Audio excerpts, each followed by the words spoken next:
We're a legitimate scientific research organization whose charter just happens to be studying paranormal phenomena or ghosts.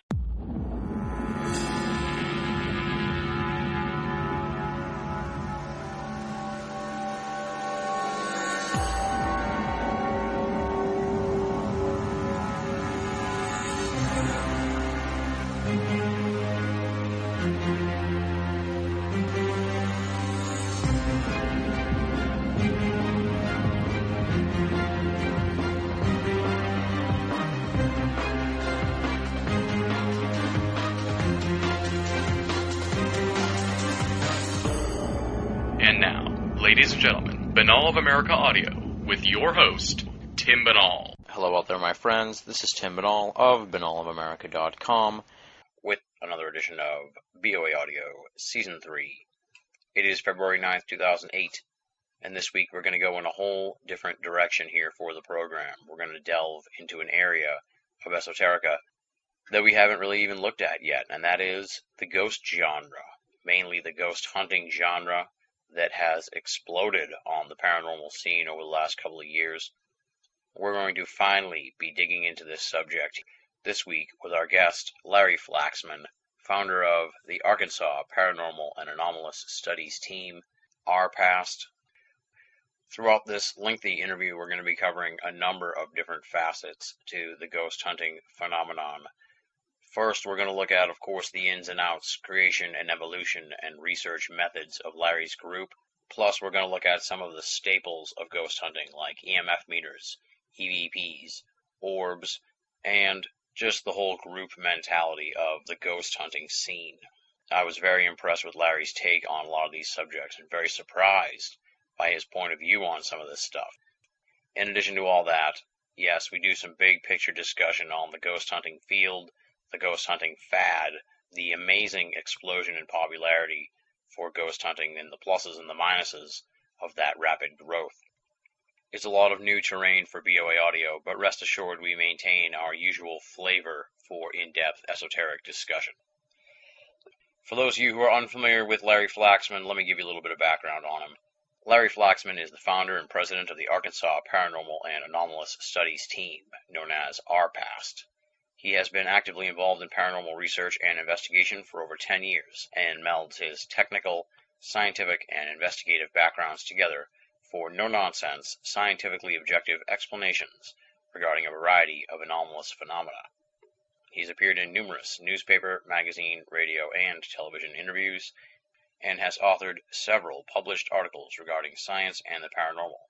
Larry also serves as technical advisor to several paranormal investigation groups throughout the country. His website is www.arpast.org, ARPAST.org. Without any further ado, let's rock and roll. This interview was recorded on January 15th, 2008. Larry Flaxman, founder of the Arkansas Paranormal and Anomalous Studies team, talking about ghost hunting on BoAAudio Season 3. Ladies and gentlemen, welcome to another edition of Banal of America Audio. Our guest this week is Larry Flaxman. He is the founder of ARPAST, which is the Arkansas Paranormal and Anomalous Studies team. And he's going to tell us all about what that organization's all about. We had some emails from folks who wanted us to do some EVP-type guests, and instead of just going the route of bringing somebody on, listening to the EVP and then the both of us talking about what we thought we heard, I wanted to really talk to somebody who's out there in the field, doing the research, gathering those EVPs, and gathering the other evidence that other people don't seem to know about, and really get to the bottom of this ghost hunting sort of situation that's really taken the esoteric world by storm. We don't do a lot of ghost hunting stuff here on the show, but like I said, I want to get somebody who's serious about this and also isn't just jumping on the bandwagon, if you will, for studying the paranormal just because it's now popular all of a sudden via basic cable.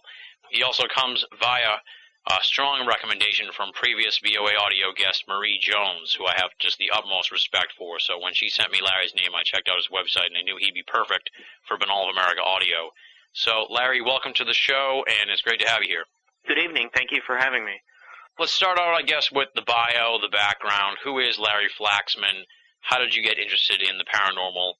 And what inspired you, really, to sort of search out the answers to these mysteries? Gosh, that's Several questions in one. Well, let's see. I've been interested in, I guess you would say, unexplained phenomena, probably more so than specifically paranormal, for about 12 years. Like pretty much anybody else, the search for unknown is really something that has always interested me. As I've gotten older, the past couple of years, I've started to realize my own mortality. As part of that, I've sort of shifted my focus a little bit and wanted to concentrate a little bit more on the paranormal side of the unknown phenomena. So I guess that's really kind of why I started ARPAST, looking for answers. I really wanted to do a lot of things that a lot of the other organizations that were out there are not doing. I searched and searched and searched. I was part of other organizations, learned quite a bit, but there just was not the scientific focus that I really wanted. My background is scientific. It's a combination scientific and investigative. So the methodology of ARPAST is basically founded around that we are a 100% science-based organization. We are not ghost hunters. We actively tell people, we are not ghost hunters. We do not do the things that you see some of the other groups claiming to do. We are a legitimate scientific research organization whose charter just happens to be studying paranormal phenomena or ghosts. What we generally do is we look at fundamental environmental conditions that we believe change when a paranormal event occurs. So there are certain things that we've been able to identify that change slightly in the environment, either immediately preceding or right after a paranormal event, and that's basically what we do, is we look at environmental changes. We use state-of-the-art equipment. We have approximately $250,000 worth of equipment that we use. We have a custom-built relational database where we will enter the data captured into and look for cross-correlative patterns among the data from the different investigations that we do. So what we really do is we are I guess you could, if you really wanted to distill it down, we're an environmental monitoring group. But you do focus like on people that say they have ghosts in their house or there's haunted places type of thing. Yeah, that primarily is our focus. We probably do between 4 to 6 investigations a month. We are a member of the TAPS family. We are booked out now with investigations from people contacting us. Already booked out through April 2008, and that's with at least 2 investigations a month. Some months we actually have 4. So. Oh wow. Yeah, we stay really, really busy. There are several other ghost hunting, I guess you would say, groups in Arkansas. But really, from a legitimacy standpoint, people are contacting us because they're looking for scientific answers, much more so than, New Age spiritual type answers. Absolutely. And that's what we provide. Yeah, absolutely. I was going to say, I go down to the store and I trip over a ghost hunting group, it seems, nowadays. They're everywhere. Well, how many people do you have in the organization, and sort of talk about the evolution? Obviously, you talked about how it started because you really wanted to fill that niche that you didn't think was being looked at as far as ghost research groups. We won't call you a ghost hunter. So I guess just talk about the evolution of ARPAST, because just based on my own experience of sort of like starting a website, starting a think tank, it starts out small, but then I'm looking at your website, arpast.org, ARPAST.org, and you've got quite a few members there. You've got quite a crew there. We do. We currently have approximately 150 members. There are quite a few members that are outside of our home state of Arkansas. We have members from all over the United States as well as international as well. So we've really kind of expanded outside the U.S. Borders as well. How we started, actually February will be our 1-year anniversary. As I mentioned previously, there was another organization that I was affiliated with that we had a little bit of I guess you would say a falling out or a kind of a disagreement about the direction of the organization. So I decided to start ARPAST. When I did that, 28 members from that previous organization left to follow me. So that was kind of the genesis of ARPAST. Is we started from a previous group. We really wanted to focus more on the scientific aspect. The other organization was starting to focus a lot more on the spiritual side of things, and we really wanted to kind of shy from that and move specifically to science. We have consultants that we work with now from all over the U.S., actually all over the country or all over the world as well. We've got one in Singapore. We've got a consultant in California, New York. We work with doctors, physicists, people that are considered the best of the best in the industry. We are trying to align ourselves with legitimate scientific research. We really want to talk to and hold lines of communication with people that are outside of the ghost hunting niche, I guess you would say, people that are within the standard disciplines of science, physicists, people that are in electrical engineering, anything that could be useful as possible explanatory causes for some of the phenomena that we study. And just to sort of jump in on what you said there, when you reach out to these sort of highly respected, professional industry type folks, are they usually people that come to you, or do you guys find them? And what's the reaction like when you tell them about what you do and what you're looking for and that kind of thing? Because I'm sure it varies. It does. It varies widely. With some of the shows that are out there, as you had mentioned, there's ghost hunters on every corner now, it seems like. There's also the same thing with the TV shows. There's, a half a dozen TV shows at any one time that are paranormal-based programming. So there really is a wide exposure to that, to the public knowledge base. So a lot of these individuals are their first exposure to paranormal research is really from watching the TV shows. They're watching Ghost Hunters, they're watching Paranormal State, they're watching some of the stuff that's out there. And, a lot of the people are interested in what they see. A lot of the people watch that and they think, oh, this is just a bunch of garbage. It really depends. We've had polar opposite reactions from individuals about when we've approached them for some research help. But I think once they start looking through our website and they start seeing the legitimacy of us, we're an actual nonprofit organization. We filed for 501c3. We're going after an NSF, National Science Foundation grant. Once they actually see the legitimacy of the organization, I think, they take a step back and say, this isn't what we're seeing on TV. This is an actual scientific group. So they're a lot more positive in that respect and wanting to get involved. So, really all of the people that we've contacted, we haven't had any problem with, other than maybe the initial, what do you want me, helping you for? Yeah. But once we get beyond that and they actually see what their purpose within the group would be or what they would be able to contribute, it's been great. Now, you said you have all these members and stuff. When someone comes and wants to be a member, chances are they've seen this stuff on TV. Right. And, they want to be a part of it. Right. And, it's sometimes hard to separate the wheat from the chaff, the serious people from the people who are just in it for thrills and giggles. Yep. How do you sort of deal with that sort of thing? How do you weed out the loons from the people that actually you really want to have working with you? Right. Well, we are actually very selective about membership. We currently have closed off membership just due to that very reason. Of course, our most popular time of the year is usually around Halloween. That's, we start doing a lot more radio and TV and, people start getting more interested, but then, they sign up and then never to be seen again. Those are the people kind of like what you're talking about that just kind of sign up just for the thrill of it. Or there may be some individuals that will go on an investigation and they'll see that the 99% of the investigation is pretty boring. It's just sitting around and it's not anything like what you see on TV, and they decide, hey, this isn't for me, I don't want to do it. A lot of the people, like I just mentioned, they weed themselves out. That's, they decide it's just not for them, it's not what they want to do. People don't want to commit to the training regimen that we have. They just don't want to put in the time. They don't want to put in the effort to actually learn how to use scientific methodology and use the equipment that we use. There's a bunch of reasons. Other than the people weeding themselves out, that's how we kind of keep ourselves controlled. Yeah, chances are if someone's, if they're not getting the thrill from it, you're just not going to hear from them again. So probably no, if somebody's really interested and they're really want to be a contributing member of the team, that pretty quickly. Yeah. I mean, the people that put forth the effort and the people that actually, go the distance, they make themselves known pretty early in the relationship. And talk about the training aspect of ARPAST, because I was really impressed with that. I'm a huge skeptic of ghost hunting groups in general, so right.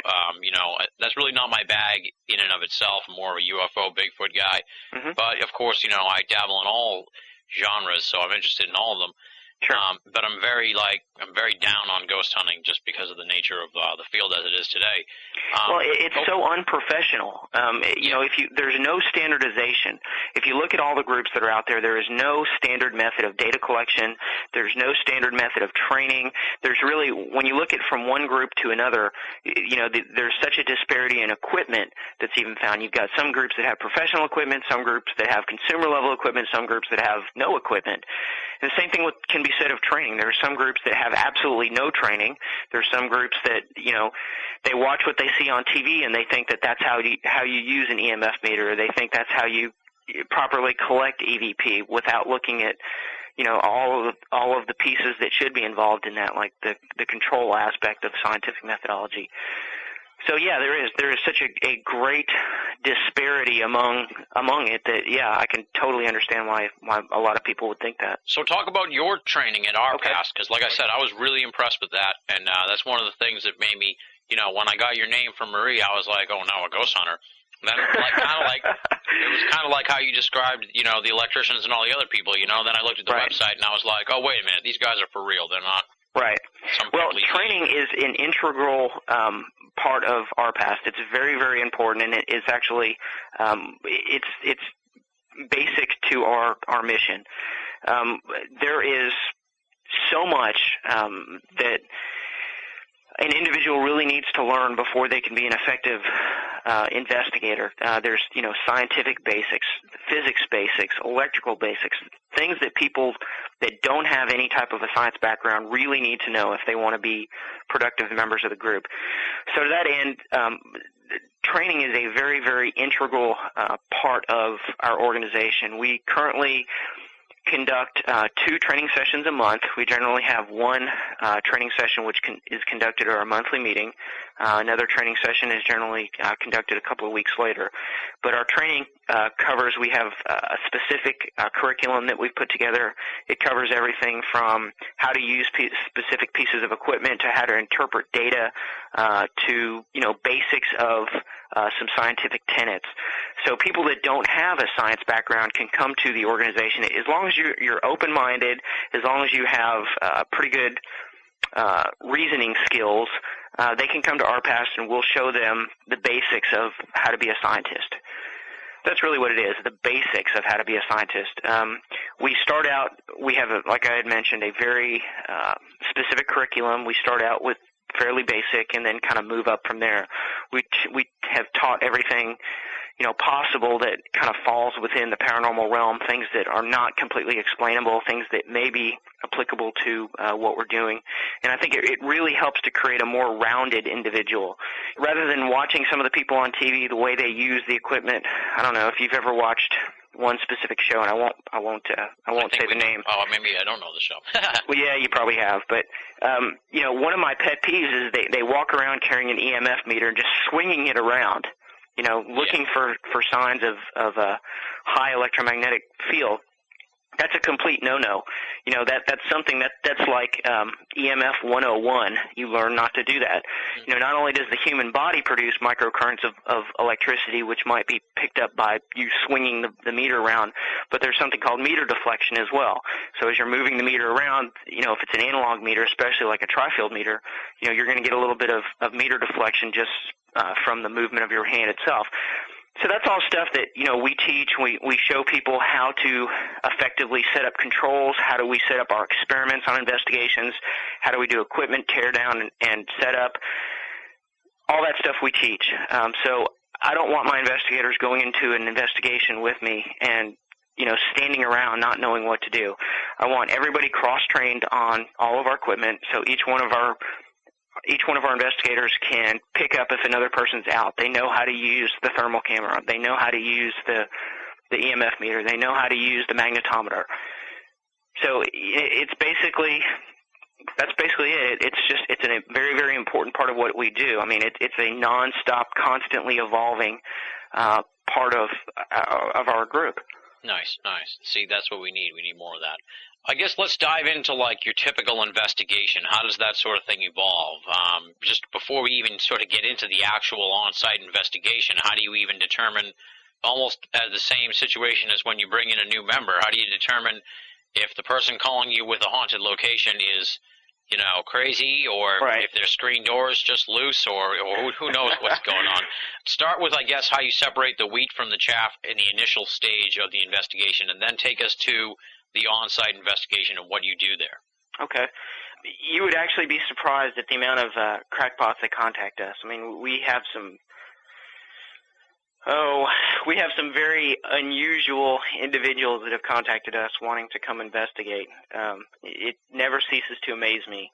But anyways, how do we kind of weed that out? Yeah. Well, the initial thing is the individuals will generally make contact through to us through our website. We have an investigation request form. That generally is kind of the first step. The investigation request form asks a lot of questions. There's a lot of things in there that may be kind of disqualifiers for us moving to stage 2 for the investigation. So that kind of helps. We'll read through the investigation request, or if it's someplace that we're contacting, obviously that's going to be a little bit different. But we'll read through the investigation request.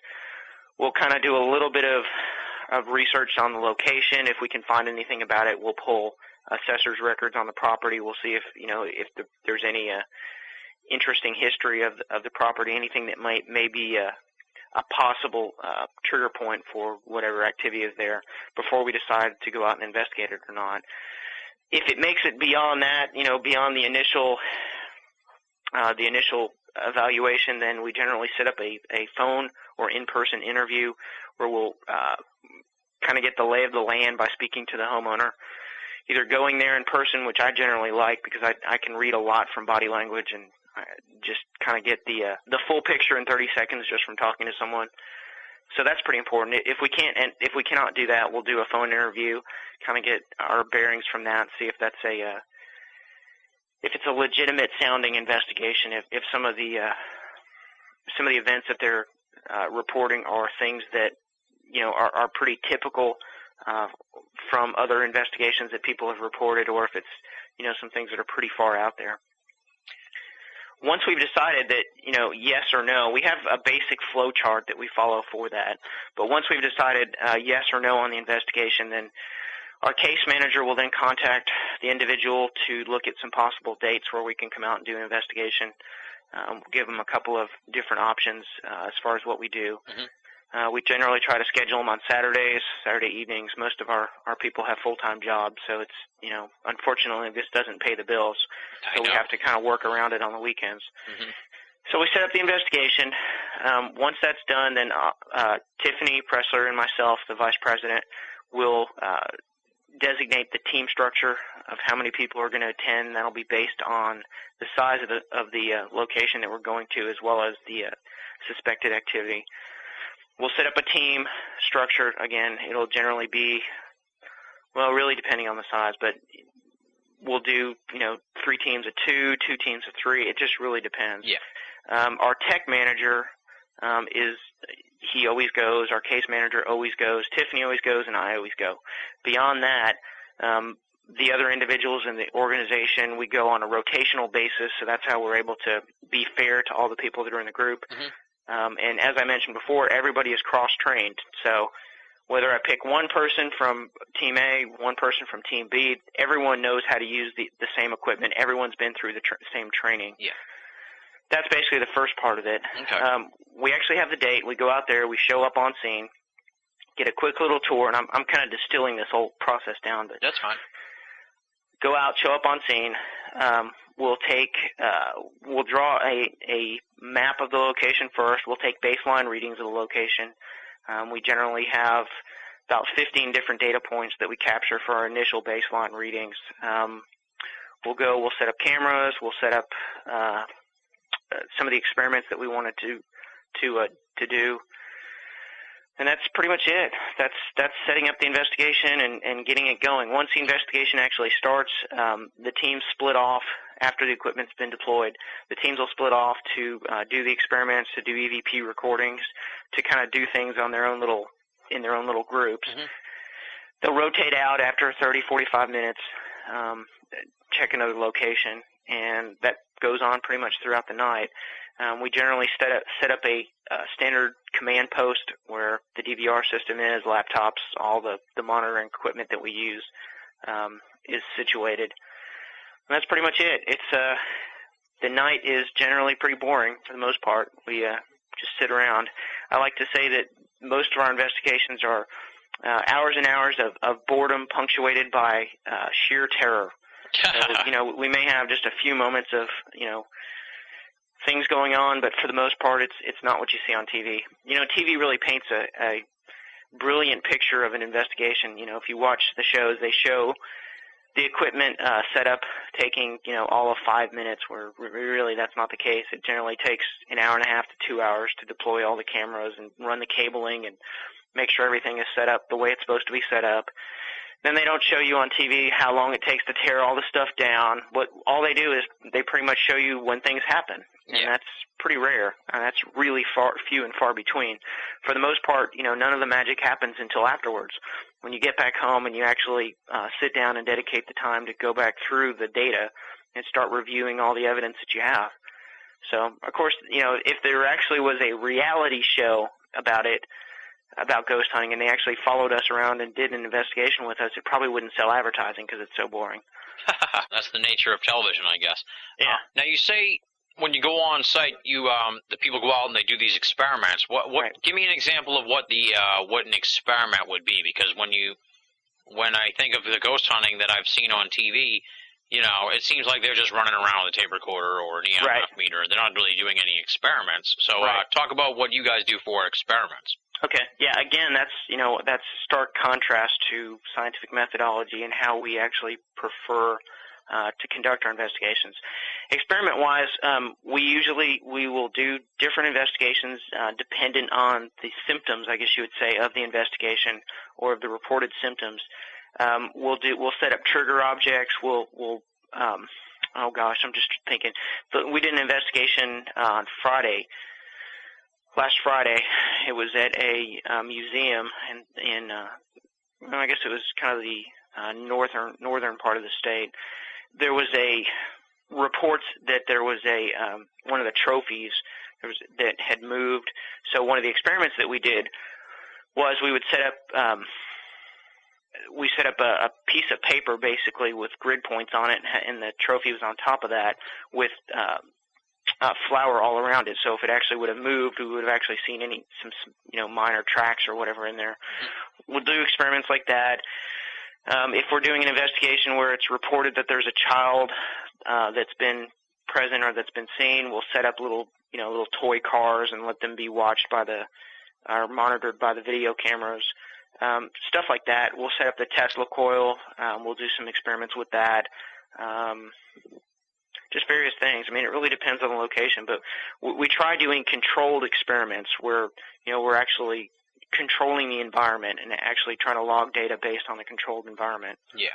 You say you have like $250,000 worth of equipment, which is astounding to me because I'm just stunned by that. I think I'm still amazed by just how well my TiVo works. Talk a little bit about your equipment and that sort of thing and all the various accoutrements that go along with that. Well, since we are not a ghost hunting group, and again, we are looking at primarily environmental conditions that are present during a paranormal event, the equipment that we have to use is basically very specialized for that. There are a variety of pieces of equipment that we use that are not even store-bought pieces. They're actually custom designed pieces. The off-the-shelf equipment that you can buy, a lot of the thermometers, a lot of the EMF meters, stuff like that, most groups get. There's not any control over the tolerances. That's the word I was looking for, the tolerances. So you really don't have any type of a base comparison. You can't take a piece of equipment, know that it's calibrated, know that, that this is what it's supposed to read, and then be able to compare it. Does that make sense? Yeah. They just go out there, rip it out of the package and think that, because it's going off the chart that they've got something good, but they don't realize that really, they didn't white balance it, if you will. Yeah, exactly. That's a television term, but that's kind of the best way to put it. Right. And a lot of the consumer stuff does not even have that ability. I mean, you can't even balance the equipment like what you just mentioned. I mean, it's just turn it on and go. There's not any type of actual calibration that's required. So a lot of the higher end equipment that we use, actually, there is actually calibration that's required. There's actually tolerances that are very specific and very strict. And that's all, as far as being able to present us with good data, good, clean data, that stuff's what's required. And, you pay a premium for that, just like anything else. You're paying for the name, you're also paying for the quality of the item. There's half a dozen thermal camera manufacturers that are out there, but, the best in the industry is FLIR, and that's what we use. So, same methodology, I guess you could say for that. We may use a lot of the same equipment that other groups do. Most of it is different, but, some of it is the same that other groups use, but it's the high-end versions of EMF meters, the high-end versions of digital recorders. Does that make sense? Makes perfect sense. And it's expensive. I mean, you pay for that, honestly. Yeah, and I presume, much like any other paranormal research group or an anomalous research group, the funds to pay for that sort of thing probably comes out of your pocket, right? No, not just mine. And the membership, yeah. Yeah, and as I mentioned before, we're going through the process for an NSF, National Science Foundation grant. So, yeah, we are looking, hopefully, to get a large grant from them to continue our research. But, yeah, for the most part now, we are completely member and user funded. I guess, you kind of already touched on this, but maybe just expand a little bit more, because I found this to be fascinating, and it completely enlightens me to something that I see on TV all the time. And you really sort of debunked the whole idea of the EMF meter as like the ghost detector, even though somewhere along the way it seems to have been misconstrued that that's the case. Right. I guess just talk a little bit more here about the EMF meter and how, some people, when you see them on TV running around with it, they're not even using it right. And, correct. And, it's just not all it's cracked up to be. And you shouldn't just, let some clown in your house with an EMF reader and take their word for it if they say it's haunted. Well, I still would love to know who initially proposed the idea that EMFs are have any correlation to ghosts. I'd really like to know how that came about in the first place. The majority of time what we use EMF detectors for are detecting large amounts of ungrounded energy. Basically, we're an unshielded breaker box. That's a huge amount of debunks that we've been able to do. We've used the EMF meter to determine that they've got a breaker box, it's unshielded, it's spitting out high levels of EMF in the environment, and it's probably causing some brain issue. So yeah, I don't know where that came from, where all of a sudden some TV persona just decided that, an EMF meter is what you use to detect a ghost. There's not been any research, there's no studies that have been shown to any satisfaction that ghosts or paranormal phenomena produce EMF energy. So yeah, that's kind of a sore point for me too. I mean, people see that on TV and they think that that's kind of like the main tool that we use, and it's really not. It's kind of just an adjunct piece of equipment. It's definitely not one of the prime pieces of equipment that we use. Yeah, I think you also pointed out earlier in the interview and on the website that if someone's just like walking around with the EMF meter, they're not even using it right. No, correct. Yeah, most of the equipment, again, it kind of speaks to where you had gone with the training. Most of the groups that are out there and most of the paranormal investigations that are conducted, there is no training. The equipment that they use, they've not gone through any kind of a certification process. They've not gone through any type of formal corporation training, formal corporate training. Same thermal imager. Okay, there's several groups that are out there besides ours that have thermal imagers. How many other groups actually have gone through FLIR thermography training besides me? Don't know. I haven't seen any other groups that have shown any preponderance to the training aspect of that. That's such, we don't want to get into probably the details on that, but that specific piece of equipment is so complicated and it's so easy to misinterpret that unless you actually have some formalized training in thermography and actually know what you're looking at, it's so easy to misconstrue the results. And it's the same thing basically with any piece of equipment.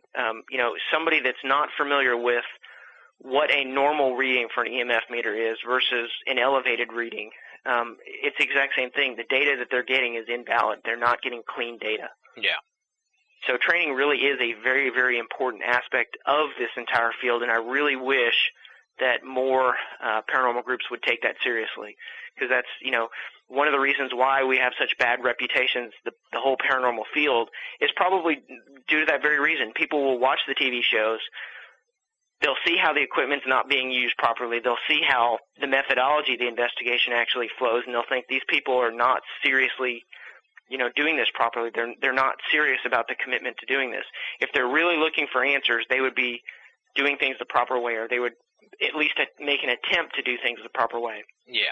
At the risk of, telling tales out of school, have you contacted these the people, who we see on TV that aren't using the equipment properly, that are making, these illogical leaps based on faulty use of their stuff? Have you contacted these people and been like, hey, you're not doing this right, and you're setting a terrible example for all the amateur people that want to get into the field? Has there been any dialogue between you and the people who seem to be setting this false standard out there?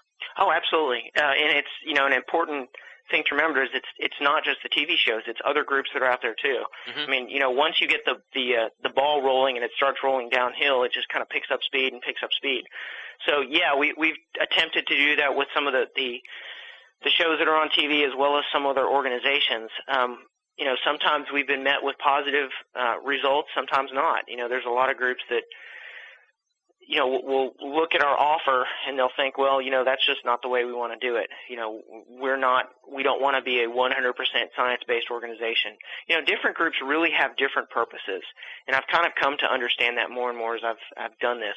I really was very down on the whole spiritual aspect of paranormal investigation, and, as I'm doing this more, I'm starting to realize that those groups have a purpose too.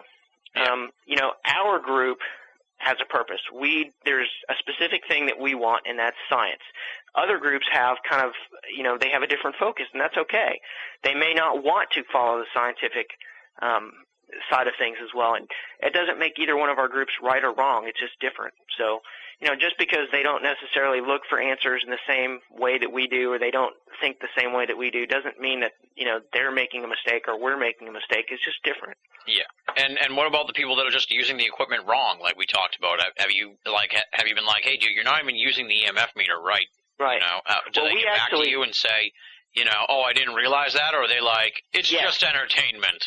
No, the ones that we pointed out, we do a lot of collaborations with other paranormal groups, mm-hmm. and when we've done some of our collaborative investigations, we've pointed out, some opportunities for education to them, and they've been, oh, that's great. Nobody ever told us this before. We didn't know that that's the way you're supposed to do it, or they like, again, what they're seeing on TV is not indicative necessarily of the way it really should be.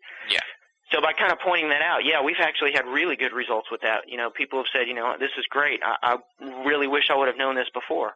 Well, let's talk about the other crown jewel, I guess you could say, of ghost hunting. And I'm only using that as the catch-all term. I apologize. I know you're not a ghost hunter, but, we're speaking to a general audience here, so we'll try and keep it simple for them.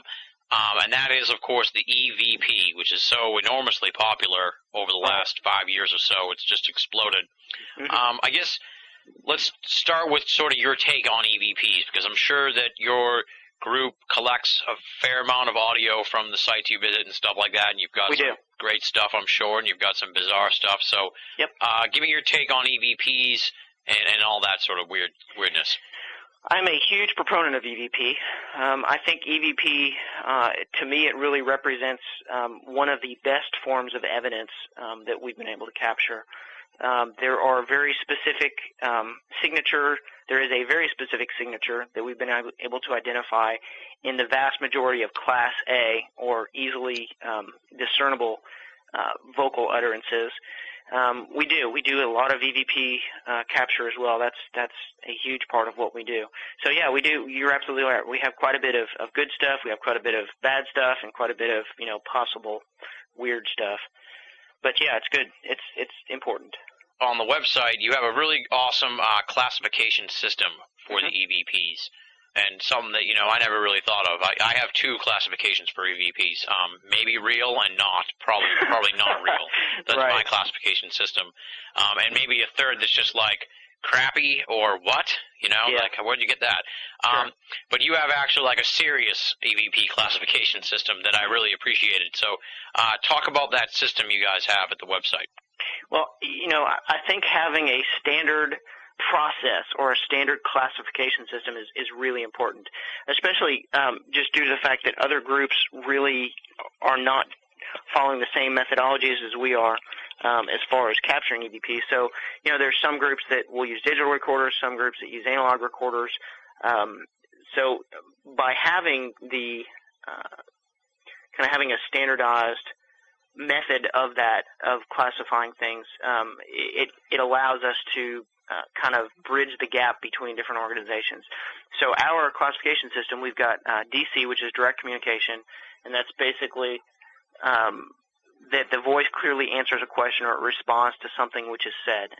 That's pretty rare. I'd say we don't really have that line of communication very often, but it definitely has happened. PC is a personal communication where the voice says something that's meaningfully directed at a specific person that's present. There's a random communication, which is RC, which is a disembodied voice that really answers no direct question. It doesn't appear to be aimed at a particular person, and it really doesn't make any sense in any context whatsoever. That's kind of the specialized categories. And then, of course, there's Class A, which is clear, very easy to discern. It sounds basically just like normal speech. Class B is kind of a lower volume. The voice generally can sound warped, but you can still kind of make it out, especially if you're using closed-ear headphones. Class C is generally the crappy EVPs. You generally cannot understand what they're saying. They're not clear whatsoever. Most of the Class Cs that we get, we just discard. Yeah. And they're not even worth anything as far as scientific validity. There's different categories. We've got an event-related voice, a morphing voice, a thread-related voice. There's a chorale-related voice. The more ways that we can use to classify the sounds, the better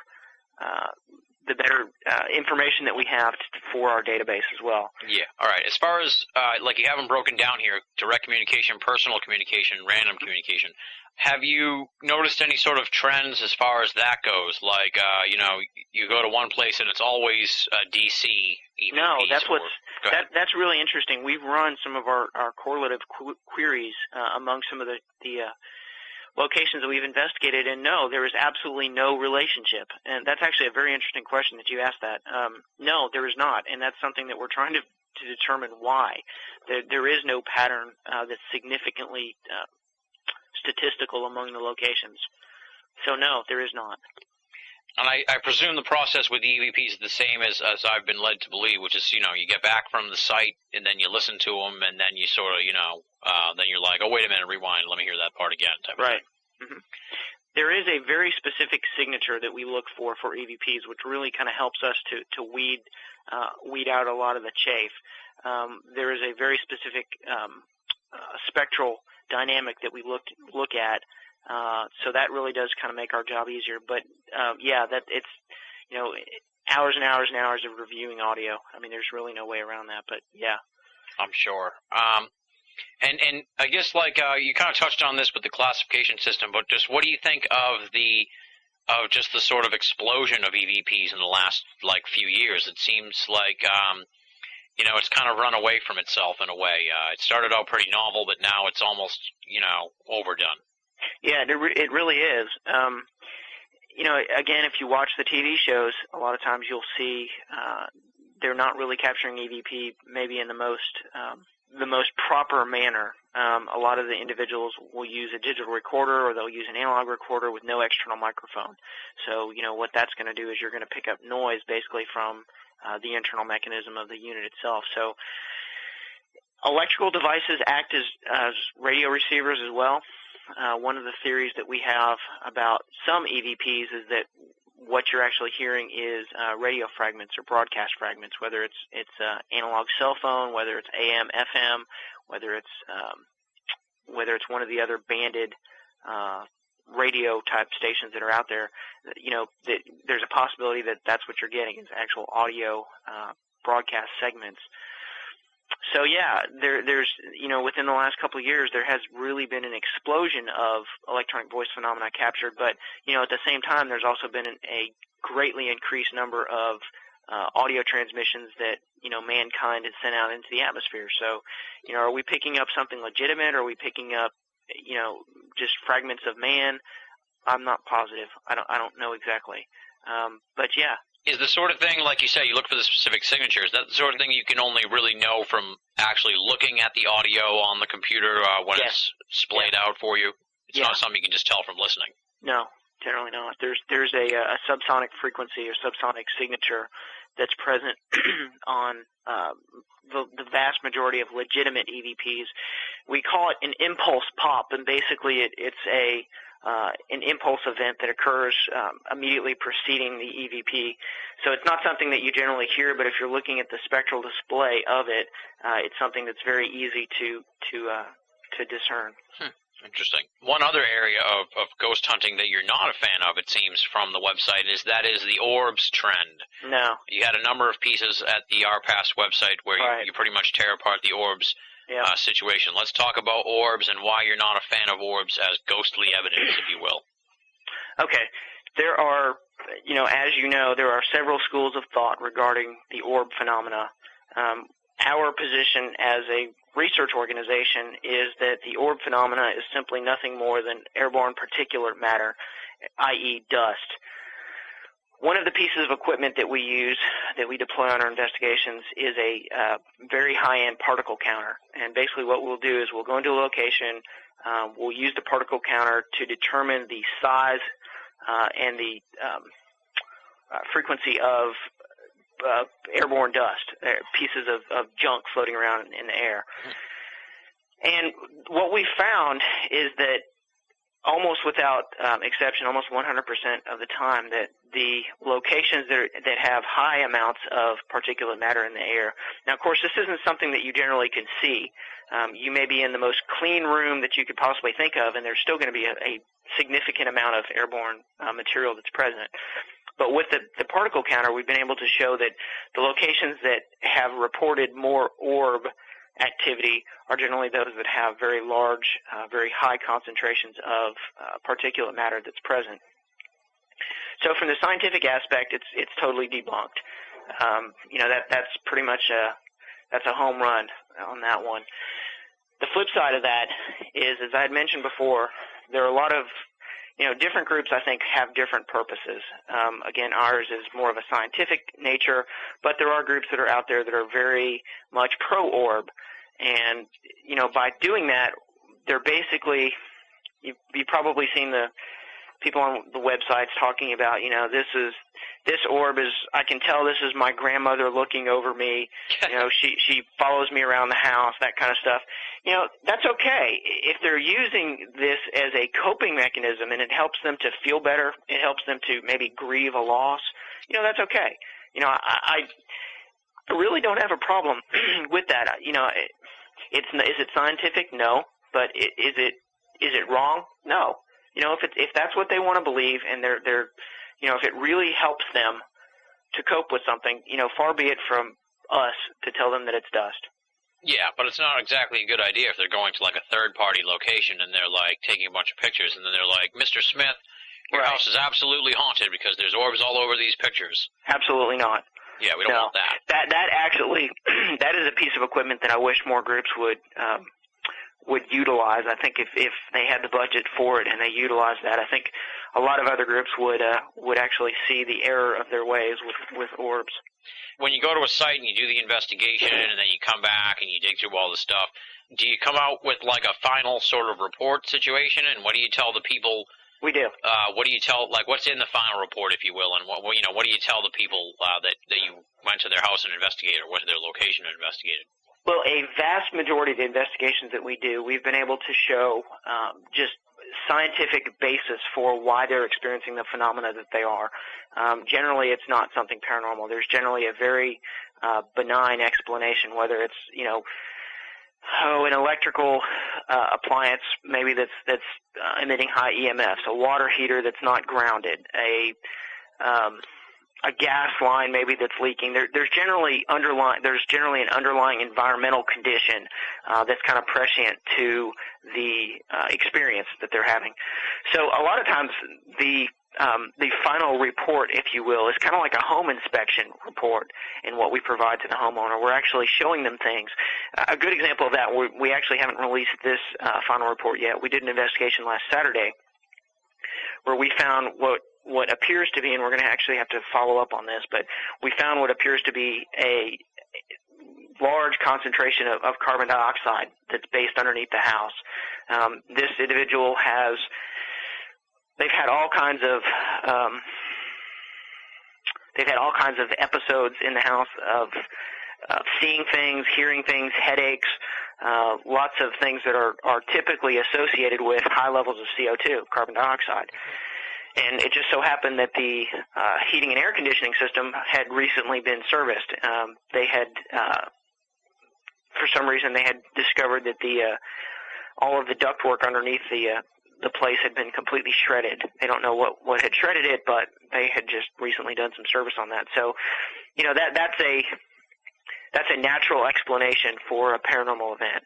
So, the final report will reflect that. It will reflect some of the dangerous findings that we found. Another investigation, we found a water heater that had a line coming into the water here, the cold water line coming into the hot water heater. That basically, when they had either put it in or when they had done some construction, they had grounded the cold water pipe. So, there was negative charge that was flowing through the pipe.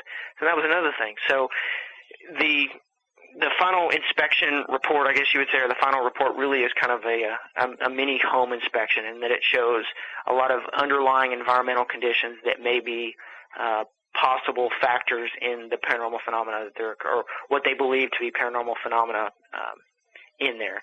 We never tell a homeowner that, yes, your location is haunted, no, your location is not haunted, simply because we don't know. Yeah. There's absolutely no way to 100% definitively say what is haunted and what's not. We can say, based on our experience, based on the environmental conditions, you've got something funny that's going on here, but it doesn't necessarily mean that it's, you've got ghosts in your house. You've just got something strange. And, yes, we do reveal that to the owners. Nice. And now you said the majority have, I guess you could say, prosaic explanations. Very much so. For the stuff. What percentage would you say would be stuff where you can't rule out, where the prosaic explanations have been ruled out and you're sort of stumped, if you will, the unexplainables? Less than 1%. Oh, wow, really? Yeah, definitely less than 1%. There's just a handful of things, and I'm kind of thinking back as we're talking. In my 12 years of doing this, I can count probably on one hand the number of things that have occurred that I can't explain scientifically. So, yeah, 99.9% of, what we do, there is a prosaic, or there is a very rational explanation too, but then it's that 0.1% that you really can't explain. Yeah. That's kind of what keeps me going doing this. Absolutely. And for that small handful of anomalous places, if you will, have you noticed any sort of like trends as far as those places go? Anything? No trends? No trends. No. Again, the same thing kind of as the EVPs. It's just a very random type occurrence. One of the things that we're looking to use our database for is for determining trends, and that's exactly why we built the database, is we wanted to determine if there were any trends among locations, and we've yet to really see any concrete trends. I mean, there's really nothing that is 100% predictable yet at this point. Of course, we're still doing investigations. We investigate nonstop and hoping for the Holy Grail, but yeah, it's just not there yet. Yeah. Great heavens! What kind of radio show is this? You're listening to BoAAudio of America Audio. Why are we continuing to play this little game when we all know it is moved to the next stage? Well, we've held off long enough, I guess, on asking the really cool question. That is, what kind of spooky stuff have you experienced when you do these investigations? Because, people always want to know about the spooky stuff. So let's talk about that. What kind of weird stuff? You said it's mostly boredom and with fits of sheer terror, I think is what you said. Talk a little bit about those fits of terror. The sheer terror. Yeah. Well, I don't know if I would necessarily say that they were sheer terror as they were excitement. Yeah. I can't actually recall any investigation where I've just been so scared that I've had to pull a dude run type thing. But yeah, well, probably the one that sticks out of my mind the most is one that actually occurred several months ago, not very long at all. It was, let me kind of set it up for you. It was a tuberculosis sanatorium in northwest Arkansas. This particular facility is very, very large. It's a massive facility. From what we've been told, there was approximately 2,500 individuals that had passed away there. It was built in I want to say the 1930s, if I remember correctly. And back then, when you were diagnosed with tuberculosis, it was basically a death sentence. The experiments that they had, the treatments that they had, I should say, back then were basically very experimental. And as many people died from the treatments as they actually did from the disease as well. So they built these things called sanatoriums all throughout the country, generally in very rural, remote areas, with the understanding that these specific areas, these specific facilities, when you were sent to these things, you were basically going to die. Yeah. That's what the whole purpose of the facility was, is that you went there away from the general public to go die. So this particular location is very historic, lots of emotion, lots of energy tied to the place. It's a really cool place. I've investigated this particular location, I want to say 7 times. This would have been my 8th time. Oh, wow. So, yeah, 7 previous times to this. This would have been the 8th time. And what occurred was probably, I don't even know if I can portray with words how incredibly awesome this particular investigation was, but I guess I could try. We were starting to wrap up for the evening. This was approximately 11:30, midnight. Mm-hmm. And this was a joint investigation we were doing with another group from Texas. It was a collaborative event. We were on the 2nd floor of the facility. The facility is basically, there's 5 floors. There is the basement, which houses a morgue, and then the other floors were patient floors, and then the 5th floor was another morgue. So this was on the 2nd floor. The 2nd floor actually had not been reported by many people to be reportedly haunted. So this was, there wasn't anything special. We just happened to be on the 2nd floor. Tiffany, the vice president, was looking down the hallway. We were just kind of all sitting around talking, and there's about 25 people at this point. She was looking down the hallway using the FLIR thermal camera, and she said, "Look at that." And, I looked over and didn't really see anything. And everyone's kind of gathering around like, "What are you seeing? What's going on?" And I didn't see it at first. Nothing really started to happen to me. But she's like, "Didn't you see that? It looks like a little girl." And I was like, "No, you're seeing things. It's starting to get late. You're tired. There's nothing that's happening." Well, no sooner had I said that than for lack of a better word, apparition appears on the thermal camera on the screen of what appears to be a 3 to 4 year old girl based on her height from the floor to the top of what I guess would be her head. Mm-hmm. She is basically the same temperature as the environment. She's not any colder. She's not any hotter. She's basically room temperature, but she has a very distinct form on the thermal camera. Huh.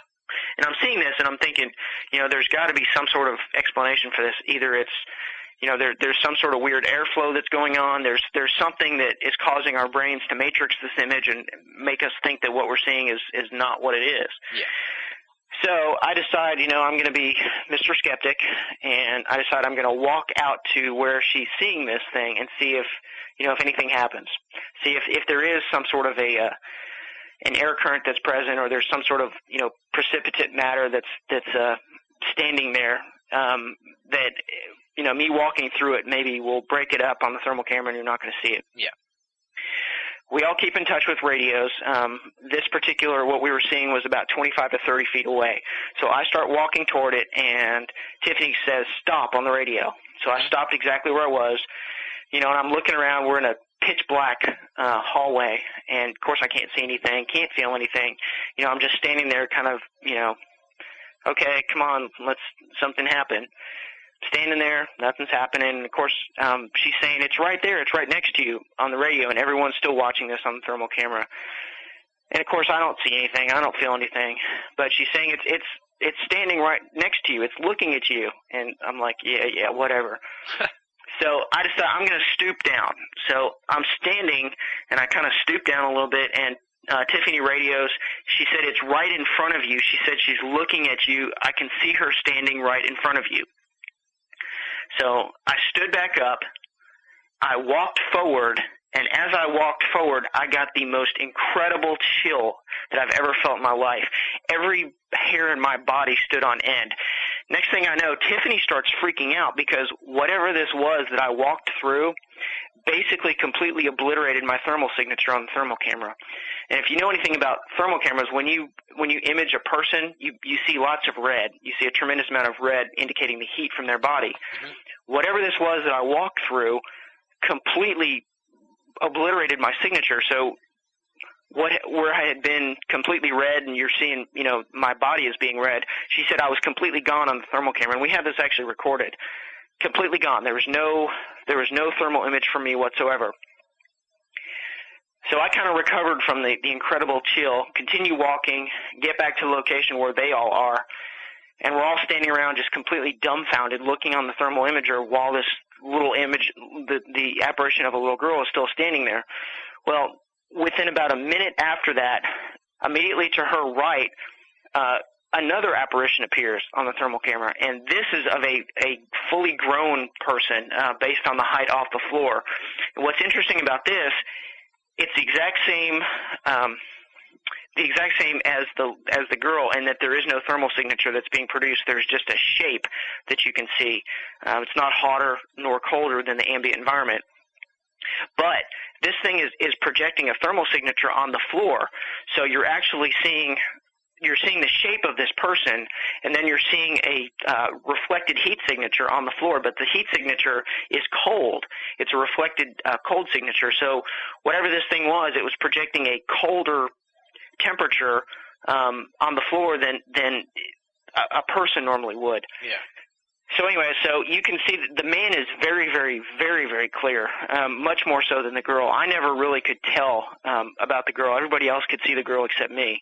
But the man is unbelievably clear. To me, he is, you could see a man very clearly. He folds his arms at one point. He walks away from the wall at one point. And it's just, it's absolutely incredible. It's an incredible piece of footage. That is probably, and, thank goodness that we actually had the recorder going at the same time as that. But that to me is probably one of the most damning pieces of evidence that I've ever seen. If that had been caught by anybody else, any other group, if I had seen this exact same footage, I would have to call BS on it. I would never, ever in a million years believe that it was real. I would think that it had been manipulated because it is that clear, and it is that it's just that incredible. Both of the beings, I guess you would say, both displayed a certain amount of sentient ability, which is something that, that's incredible too. The girl was interacting with me based on what Tiffany was saying. She was looking at me. She looked up at me. And the man was folding his arms. He walked away from the wall. It wasn't just not just a simple reflection. There's not just, a prosaic explanation for it. So that was probably the most incredible experience that I've ever had. Anything that I've ever seen is probably the most credible. Wow, that's a cool story. That's sounds scary as hell. Now, what about, have you ever run into a situation where you felt any sort of like hostility from whatever might have been there, if you will? Have you ever been in that kind of situation? Never. No? No, not personally. Never had anything where I just felt, threatened by it and just felt like I had to get out. No. That's good. What about poltergeist type situations? Have you investigated that kind of thing? Yeah, we have. We've actually investigated several of those.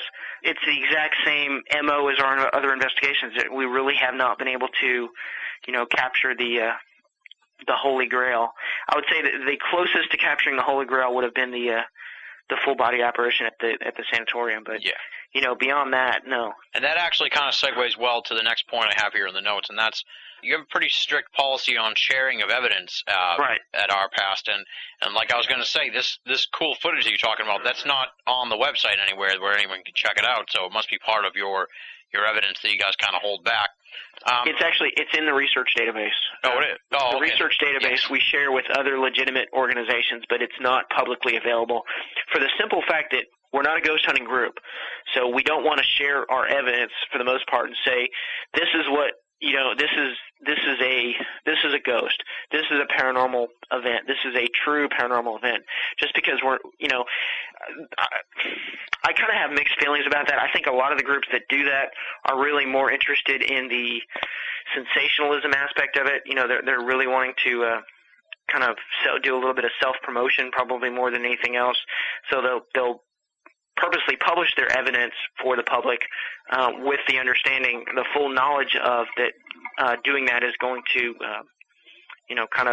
elevate them, I guess, in the public's eyes. And that's really not what we're doing. We are looking to share our evidence with research organizations, with other scientific groups. We're not really looking for the attention, I guess, is what it boils down to. So, yeah, we do have a very strict policy on evidence sharing. We do share evidence, but it has to be with another legitimate organization, not just, any ghost group that starts up, tomorrow we're going to share evidence with. Just, a lot of the evidence that we capture also, most groups, unless they have the type of training and unless they have the type of equipment that we use, they're not going to understand the results of our stuff anyways. The equipment that we use, a lot of the data is analog data. A lot of it's digital data. They're not going to understand how to properly interpret the results of, a specific piece of equipment unless they're actually familiar with it, and the vast majority of the public is not. So, really, the public, the evidence to the public is video and audio and pictures, and that's it. And that is a very small percentage of what we do.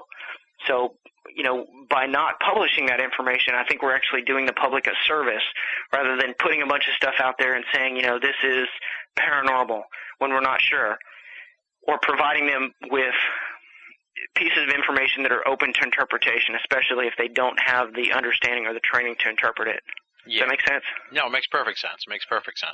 And you've developed this Socius database system. Talk a little bit about that, because it sounds pretty intricate, and it sounds like you have some pretty good goals as far as what that's all about.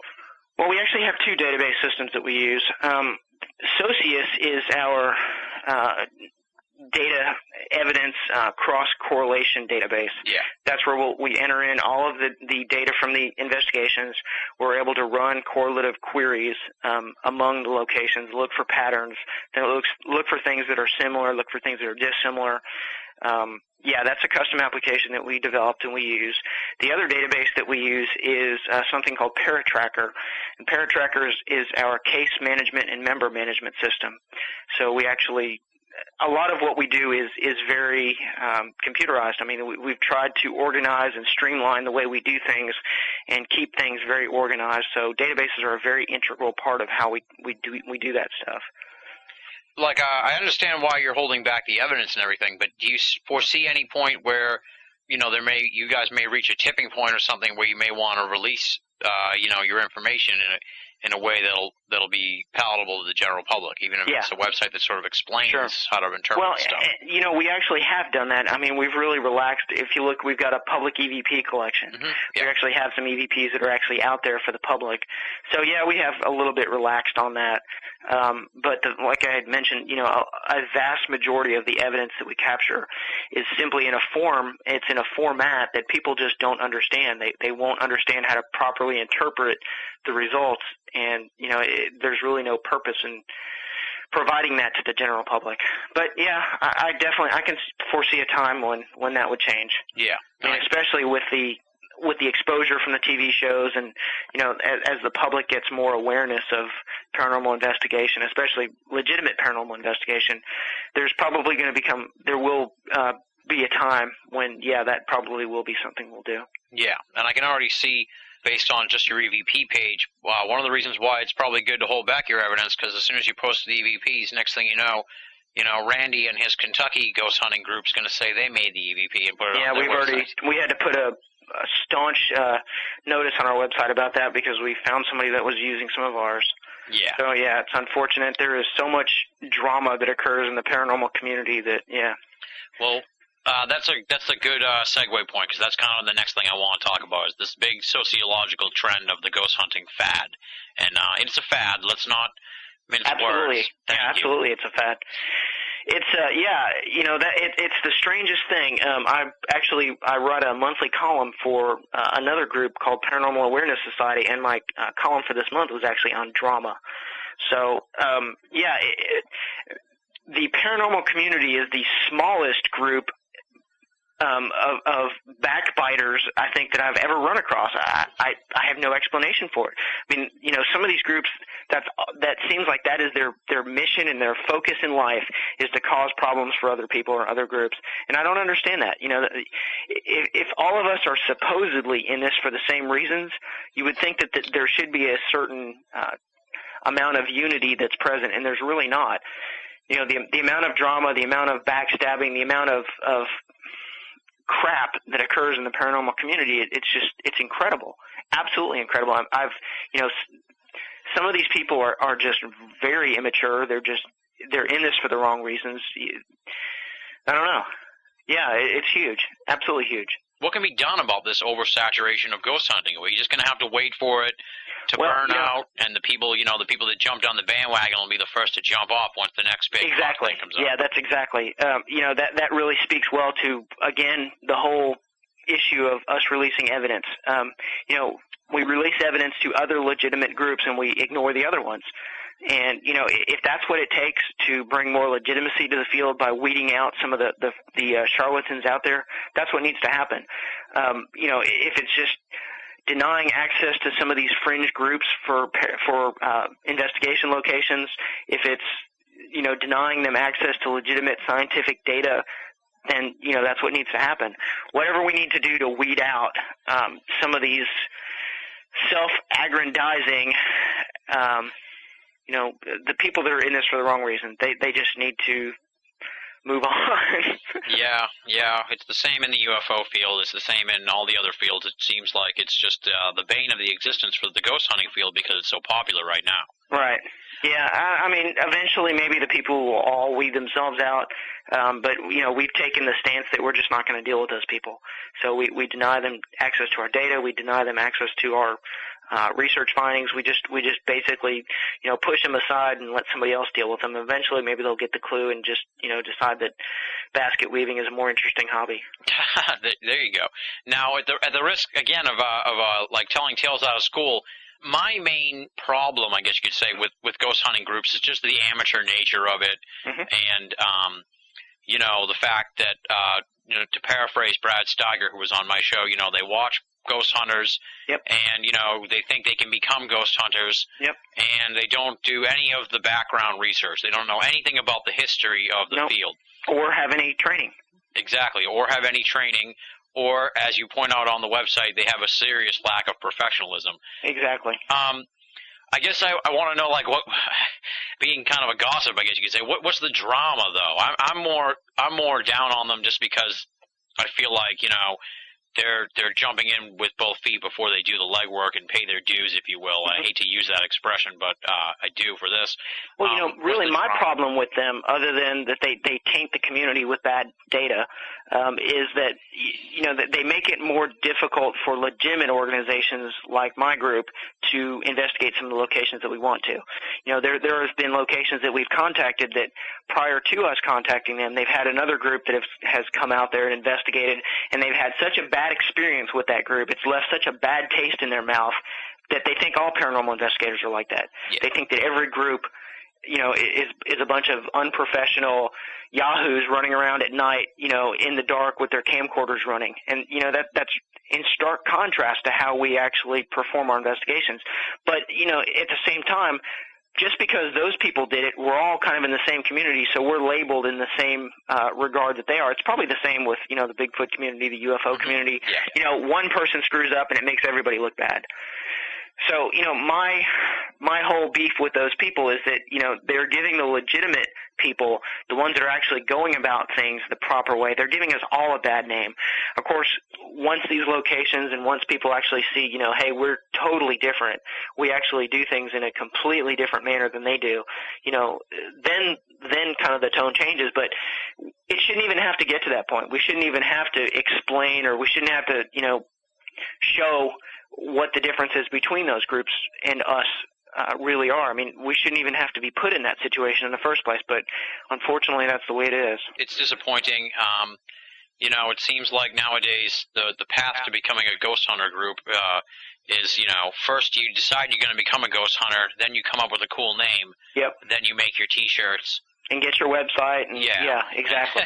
and then you become a ghost hunter. I mean, yep. Just here in the New England area, which is, has its gothic sort of background with sure. with all of its background, there's so many ghost groups, so many paranormal groups, yep. that it's just completely oversaturated. Yep. And it makes it more difficult for the legitimate groups to actually get in and do things. Exactly. It's a big problem, and it's one that obviously the people in the ghost community know about, but the people outside the community, in the other fields are probably just like, wow, ghost hunting is really popular now, but right. I don't think they realize the long-term damage that might be done right now to the field of ghost investigation as a result of this fad nature of the field. Well, there's a lot of telltale signatures of a legitimate group that really could be used, to determine the legitimate from the illegitimate. But you're exactly right. On first contact, people are going to say, oh, another ghost hunter group. They're not going to actually take the time to look in and see what the differences are and see that there actually is a strong difference in methodology. But yeah, it's a bad deal all around. Hopefully, I've been doing this for way longer than it's been cool, and hopefully it's going to go back to the way it was, and people will lose interest or move on to something else, and let us get on with our work. And what was your reaction, I guess, to this explosion? Like, kind of like someone who is a fan of like the local band, and then they become big, and then you're like, they're not like they were back in the day, back when they were playing the bar scene when I saw them. It's kind of like that sort of thing. You're like, well, shit. It's really funny. When I first started to see a lot of the paranormal shows coming out on TV, my first thought was, this is really awesome. This is going to bring a lot of awareness of our hobby or interest to mainstream public. And I thought, this could only be a positive thing. And I think it really was at first. It definitely was a positive thing in that it opened up people's eyes to the fact that there are groups of dedicated people that go out on their own time doing the types of things that we do. And, that really opened a lot of doors for places to be investigated. But then you started to see more and more groups start. You'd have a group start, in one town, and then 2 groups, and then 3 groups, and then pretty soon you have 10 groups. And there really was such a fast explosion of the paranormal community that I got very disheartened by the whole thing. There was several times during my tenure of doing this that I've wanted to just throw the towel in and just say, this is just too frustrating. There's too many other groups that are out there trying to do what they're trying to do, and it's too hard for me to get in locations because I'm having to try to compete with these other people. Even though, we're worlds different than those people, again, in the public's eyes, we're the same, at least at first glance. So, yeah, at first I thought it was very positive. Now it's, to me, it's kind of shifted, and it's more of a negative. It's more of a liability on the legitimate researchers. And do you see the trend waning or getting worse? Because it seems to... Oh, it's getting worse. I mean, to me, it seems like, now there's more shows on TV, and now there's more people that are starting to do this. It seems like it kind of ebbs and flows. Mm-hmm. Same thing with our membership. Around Halloween time, things start to spike a little bit. And it seems like it's kind of the same thing. A new show comes out, and there's new ghost groups that start. And, a show goes off the air, some of the groups go out of business. And, it's kind of, there's peaks and valleys, it kind of ebbs and flows. But, no, if anything, I see it getting even more, at least in the short term. It's becoming more and more of a problem. Yeah. Just based on my own observation, I would presume that it's got another couple years before it really starts to burn out. Just from watching, so. I like to compare it also to the 9/11 movement, because you kind of saw that explode about 2 or 3 years ago, and I would say 2007 really was a really down year, I think, for the 9/11 movement, and it kind of correlates with sort of the explosion of the ghost thing. So maybe the people that were down with the 9/11 thing, now they're into the ghost hunting, and in a couple of years, they'll be doing UFOs or some other aspect of the esoteric. Well, if it trends down like that, then I guarantee we'll still be doing this, and hopefully it'll be making it easier for us. The ghost research field needs contraction right now, not expansion, and that seems to be part of the problem, is the expansion. There's just so many groups. It's insane. And it is. I accidentally found out there was like a group in my town, and I'm from like a small town, and there's like 2 people in the group, and it's like, listen, you're not a group. If you're 2 people and you're investigating one haunted place in my town, like, sorry, but you're not. It's just Sure. the way it is, you know? Well, and the Internet's really, that it's done wonders for people. Anybody and their brother can start a little group, start a website, and all of a sudden they're a group. I mean, and someone over in England can find out about, Tom and Joe's paranormal group in, BFE, Kentucky. Yeah. So, yeah. Now, you said there's ways to tell the difference between a legitimate group and an amateur hour fiasco. So why don't you kind of share that sort of thing for us, so people who may be interested in contacting one of these groups will know the difference, so they don't get mixed up with one of the wrong ones. Well, I think the easiest way, and this is probably going to upset a lot of people, but I think the easiest and most efficacious way to determine it is look at their website. I mean, if you look at some of these groups' website, they've got dripping blood, they've got black backgrounds, they've got skulls, they've got stuff that is not professional. They've got things that, you wouldn't typically associate with a research organization or a scientific background. I think, at first glance, the website, that would be the first thing to check out. If they have a legitimate-looking website, it's professional, they actually know how to use a spell checker, that's probably one of the first things. Second thing is look at the member base. If you've got a member base that consists of 2 people, like you had mentioned, that's not a group. That's just 2 friends getting together. If you look at their equipment, thirdly, of course, all of my comments here are specifically tendered toward a scientific bent. Mm-hmm. Groups that are attempting to research this from a scientific perspective. But if you look at their equipment, the types of equipment that they have, the breadth of equipment that they have, the types of things that they do with the equipment, that's another pretty good indicator.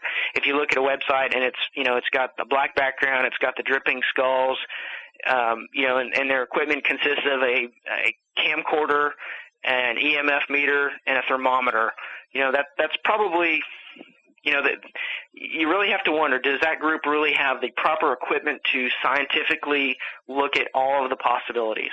Probably not. The next thing to look at is, do they have a personal liability waiver? Do they have any type of an insurance bond? Are they liability bonded? We have $1 million policy for ourselves and our investigators, so when we go to a location, the homeowner can be assured that we're not going to tear the place up. We're insured, so there's no problem with that. Are they actually an organization? Have they actually been chartered by their state? Do they actually file incorporation papers? Have they filed nonprofit? Oh, I shouldn't have skipped this. One of probably the number one way to tell the legitimate from non-legitimate is that a non-legitimate organization will charge for investigations. Not all the time, but you do see that, and I'm seeing that. That's an alarmingly increasing trend, and that's something that's very troublesome for the legitimate researchers, is that people will charge to do their investigations. I can't tell you the number of people that have contacted us asking how much we charge for investigations. We don't charge a penny. If anything, we should be paying you for allowing us to conduct our research in your home or in your facility. Mm-hmm. So a lot of these groups will, they'll say that we'll get rid of whatever it is that's bothering you for $50 or $100, or we'll charge $100 to do an investigation. That's wrong. That is completely off base. So if there's a group that charges for that, run. That's another one that would be illegitimate. That's stunning. I'm stunned just to hear this. Tremendous amount. There is a tremendous amount of groups that actually charge for it.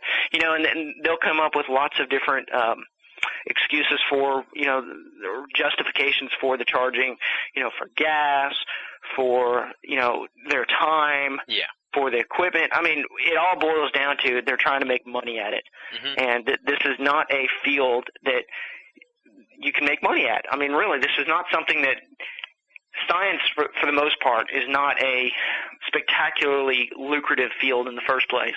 But especially this. I mean, you're preying on people's emotions, you're preying on people's fears, and you're trying to capitalize on that, and that's just completely wrong. Yeah. So, those are some pretty good signs. There are, with that being said, I think we've both painted this huge doom and gloom picture. But, with that being said, there are legitimate groups that are out there. Mm-hmm. Besides ARPAST, there are other legitimate groups that we associate with that are just as fastidious, they're just as detailed as us. They are in it for the right reasons. But for every, one legitimate group, there's probably 10 illegitimate groups. Yeah, it's unfortunate. And what about the TAPS people? Now, I know you're part of the TAPS family. We are part of the TAPS family. Which sounds kind of creepy. Don't drink the Kool-Aid, please. What now? Do they oversee that sort of thing? Are they fastidious about, Very much. Believe it or not, what you see on TV is not the way the TAPS organization actually is. The TV show is billed as an entertainment show, and it really is. I mean, all of us are big fans of the show. It's entertainment. It's a great show to watch. It's not billed as a scientific documentary. It never is. That wouldn't sell advertising. It's a quasi-reality sci-fi show. And, that's fine. It has its purpose. It's fun. It's great to watch. We're all big fans of it. But with that being said, being part of the TAPS family is great. The TAPS family is a group of basically independent research organizations like ARPAST throughout the country that have basically all come together under one big umbrella to share resources. And what's really been helpful about the TAPS family is that if we have a question about something and we don't know the answer to it, none of our consultants know the answer to it, generally we can post asking for feedback on the TAPS family board, which is it's a restricted message board that we all have access to, that we can share ideas, investigative ideas, membership issues, that kind of stuff, and kind of, have a large forum that we can bounce ideas off of. The other thing that's really interesting is that it really opens up all of the TAPS family members to investigations well outside of their state, which is really nice. We've been invited to do investigations with other TAPS family members all throughout the U.S. Sometimes we'll get investigation requests from outside of the state, but there'll be another group, another TAPS family that's located closer, so we'll be able to recommend them. To get into the TAPS family, it's pretty difficult. You actually have to go through a lot of steps to actually be a member, and they try to keep it controlled for exactly the reasons that we've talked about. Yeah. They don't want a bunch of yahoos in that group. They try to keep everybody basically in the same they try to keep it so it's the same methodologies, that we all have the same goals. So it's actually a very positive thing. Okay, yeah. The jury's still out for me on the TAPS crew. I'm not sure what their deal is, really. Yeah, the show is completely different than the actual TAPS family. Yeah. The show is entertainment, and it's not indicative of what being a member of the TAPS family is. Yeah, and I mean, I'll be the first to admit I'm insanely jealous of their success. So, sure. I mean, and I'm man enough to admit that. I'm not, I'm not gonna crap on them because they're wildly popular. If anything, I'm just green with envy at how popular they are. But then I wonder, because they are so hugely popular, the trickle-down effect, which is what we've been talking about here for like the last half hour, it's a double-edged sword, They have to incur the blame in some ways for what we've seen the ghost hunting field become, just because absolutely. they are there's no denying that. But, in the same vein, they've also turned back around and created the TAPS family. Exactly. To put legitimate researchers out there as well. Yeah. And make sure that we're all on the same. Yeah. One of the really cool trends that I've seen in the ghost hunting field, and I was looking at your website and your membership and the people that are in your various research groups, and that's young people in ghost hunting. It seems like, as we said, it's a fad. We kind of have established that. And, of course, where there's a fad, there's young people. Right. And that's really cool, though, in a way, because, if we can draw in 20 young people, when the fad's over, we may still have 5 that stick around, and that's 5 more than we would have had otherwise. Right, absolutely. I guess just talk about that trend of young people embracing ghost hunting because, as we pointed out here on the show, the UFO field is a serious lack of young people. And I'm jealous of the ghost hunting field getting so many young people, but I am intrigued tremendously by that trend. So I guess just talk about young people and how they seem to gravitate towards ghost hunting. Well, I think it comes back down to the TV shows. That's the culture of today is, unfortunately TV bound. So a lot of these more youthful individuals will see the TV shows and they'll think, hey, I'd like to get involved in something like that. Actually, if you look at our membership roster, it's about 50-50, young people and old people. Well, old people. I guess that's kind of a subjective term. But it's about 50-50. I don't know exactly what the split would be, but I'd say The young people I would consider up into 25, 30, and then the other people would be 30 up. Nice. So still young. Yeah. So it's kind of even for us. But yeah, it's nice having the young people knowing that these people really are dedicated to this, and that there really will be somebody to pass the torch to as it will.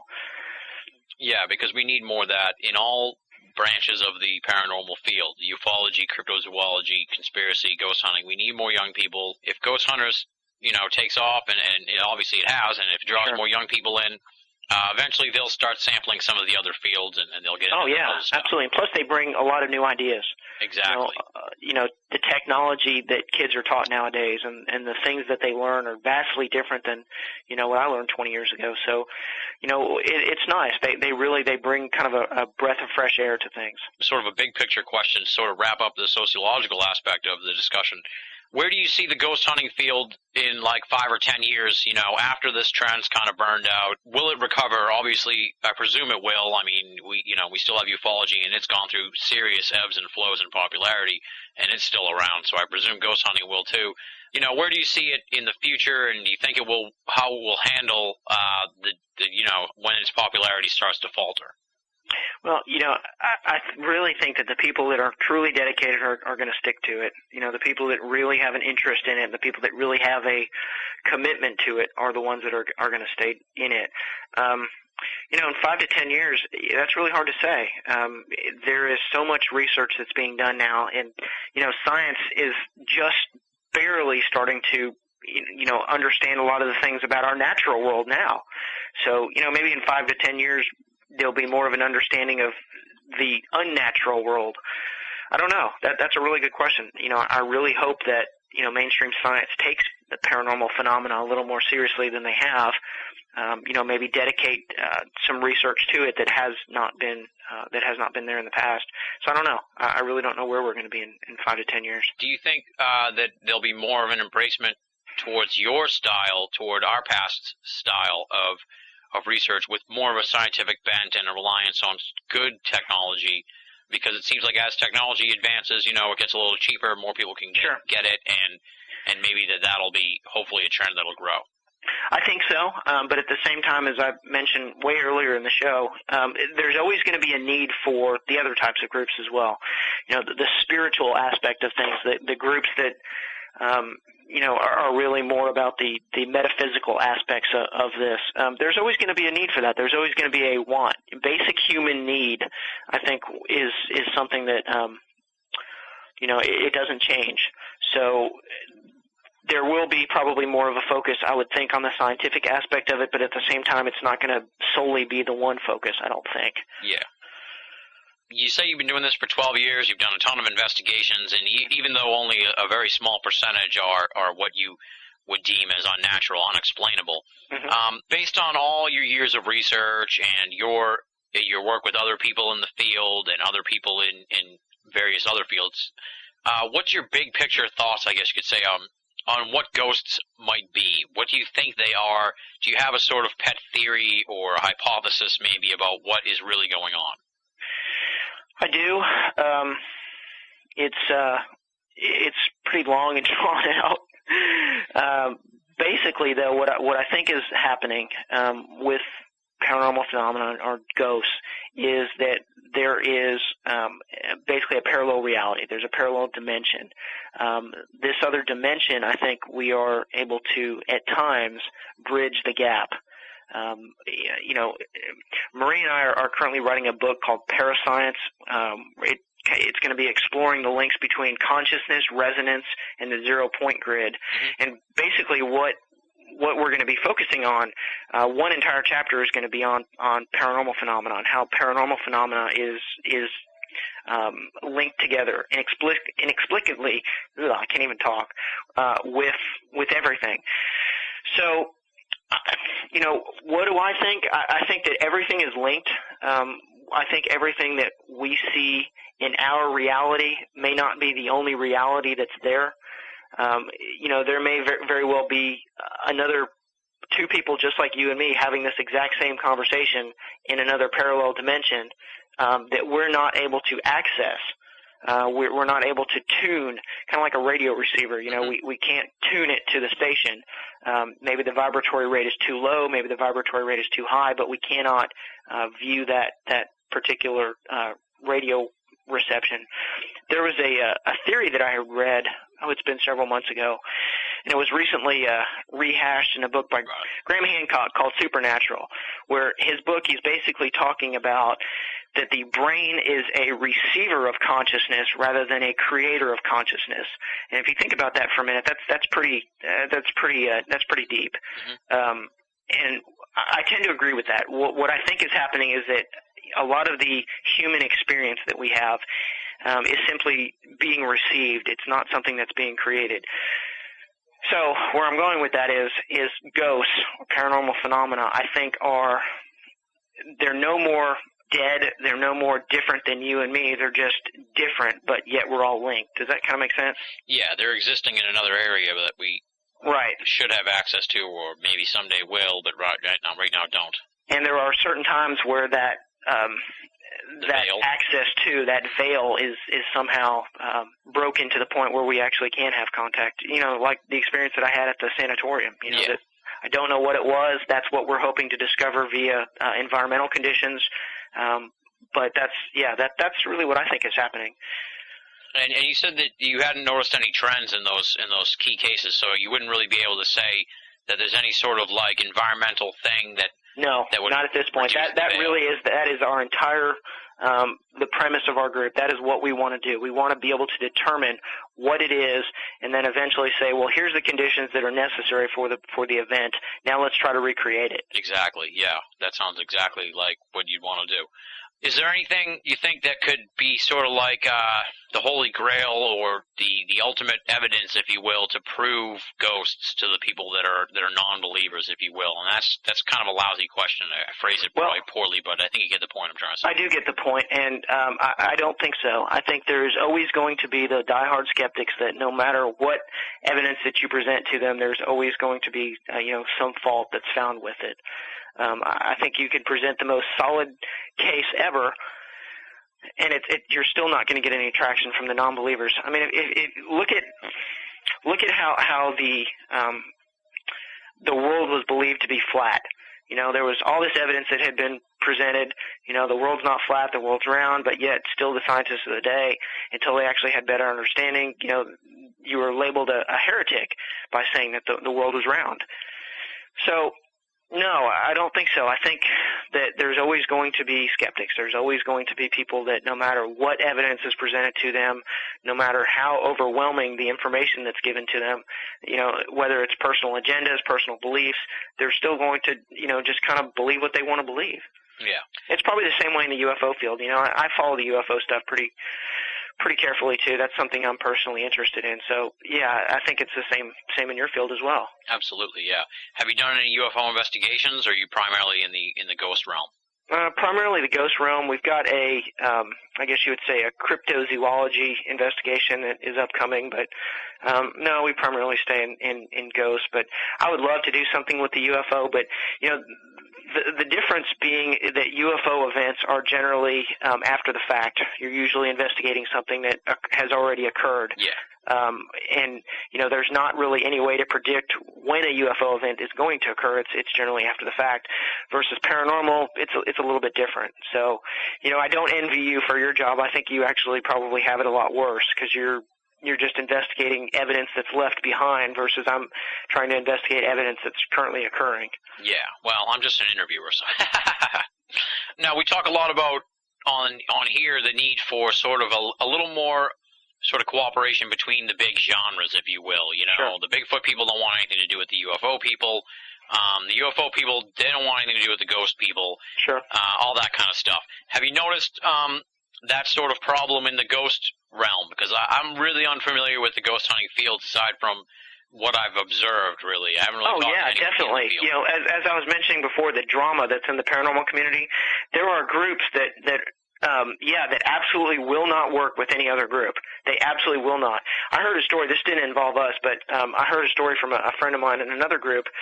She was telling me that they went up to, I won't even say where, but they went to a city outside of their city in a different state to do an investigation. They were invited by the property owner of this location. They went into this other city.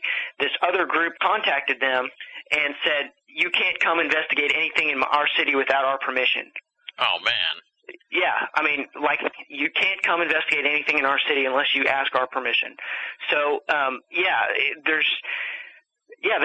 lot of those groups just will not work with anybody else. I've noticed that too. Those kind of speak to what we were talking about the groups that really, hopefully, will weed themselves out, and the groups that are really not interested in the scientific or the legitimate aspects of the field. They're really just in it for different purposes. Yeah, attention probably mostly. Attention mostly. I mean, generally the groups that do that are the ones that are trying to get their name out there. They're trying to get themselves more known. Yeah, for God knows why. We don't want to know these people. they want a TV show. They want some sort of fame and fortune. They see, like you had mentioned, the Ghost Hunter show.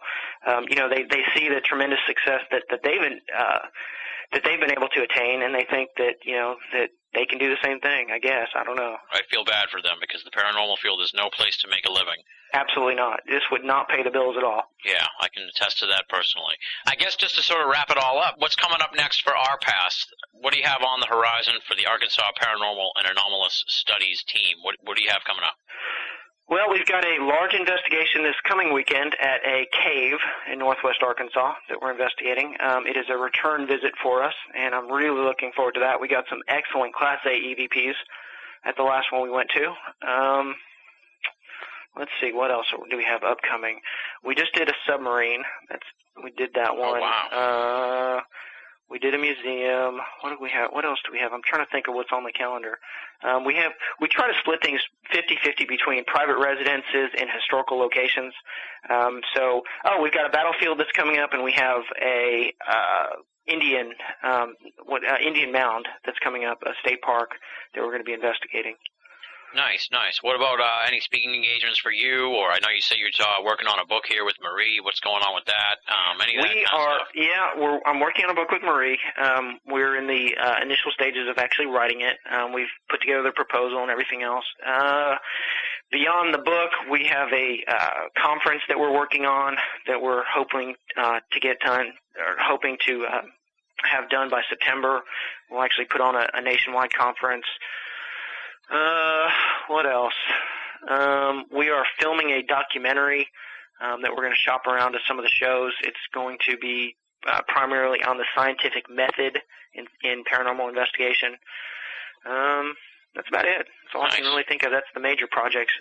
Parrot Tracker, the application that I talked about before, our case management and member management system, we're putting the finishing touches on that, and we're going to be offering that to other paranormal groups that want to organize themselves and become better organized entities.